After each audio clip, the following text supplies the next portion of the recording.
Isimba Power Dam was launched last week. Now with it, it adds over 100 megawatts of power onto the national grid. Now the key questions are arising. Will this translate into affordable power, as already asked?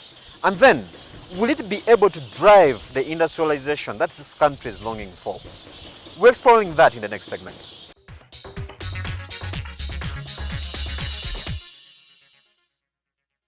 A construction duration of 47 months. The 183.2 megawatts Isimba hydropower station is now ready to generate power. The 183 megawatt project is a great addition to Uganda's hydropower generation capacity, which is expected to reach 1,767 megawatts by the end of the year.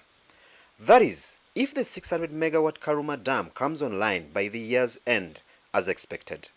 With a generation capacity of 600 megawatts, Karuma alone would generate enough power to meet the country's peak demand.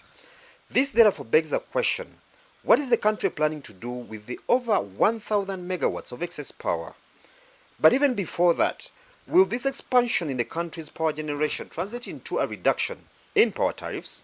The unit cost of electricity from Isimba hydropower plant will be United States dollars cents of 4.16 for the first 15 years and thereafter dropping to 1.01 US cent for the subsequent 23 years. Now, when you look at our average generation tariff of 80 US cents, it means that this power is coming on board cheaply, which should be reflected in the end user tariffs for consumers through power reduction as indicated by the minister. The fact that Uganda Electricity Distribution Company is set to operate the new dams also offers good hope of operation cost reduction and therefore end user tariff reduction.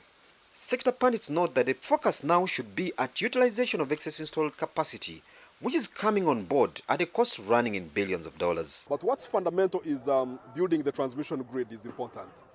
Continued investment in the distribution subsector is also equally very, very important, because you can generate this power. If you can't evacuate it and distribute it, then you'd miss out on the economics. Less than 4% of the country's 40 million people have access to electricity, making such an investment a worthwhile venture.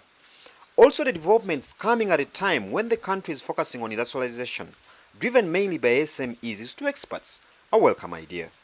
What needs to be done now, they assert, is ensuring easy access of as many Ugandans as possible to the national grid to make these investments viable in the context of what others call prudent end-user economics.